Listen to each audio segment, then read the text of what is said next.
पुण्यातील भाजपबाबत मोठी राजकीय बातमी समोर येते। महापालिका निवडणुकीसाठी अर्ज भरण्याची वेळ जवळ आली असतानाही भाजपकडून अधिकृत उमेदवार यादी जाहीर झालेली नाही।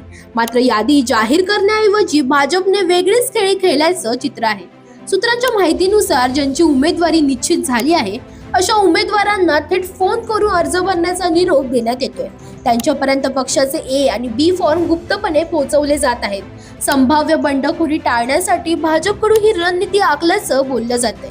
केंद्रीय राज्यमंत्री मुरलीधर मोहोळ यांनी यापूर्वी 26 डिसेंबरला उमेदवार यादी जाहीर होईल असं सांगितलं होतं।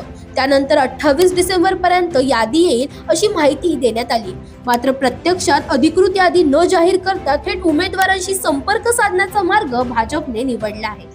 आतापर्यंत गणेश बिडकर, स्वर्धा बापट, कुणाल टिळक, श्रीनाथ भीमाले यांच्यासह अनेक माजी नगरसेवकांना एबी फॉर्म मिळाल्याची चर्चा आहे।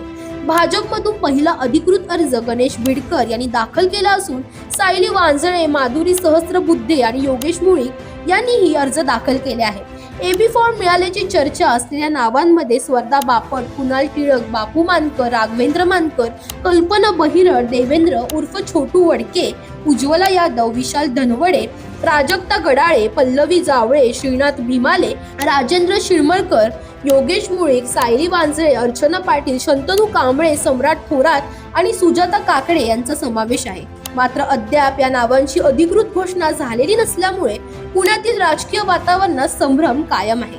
अर्ज भरण्याच्या अंतिम क्षणांमध्ये भाजप कोणता निर्णय जाहीर करतो याकडे आता सर्वांचे लक्ष लागले आहे।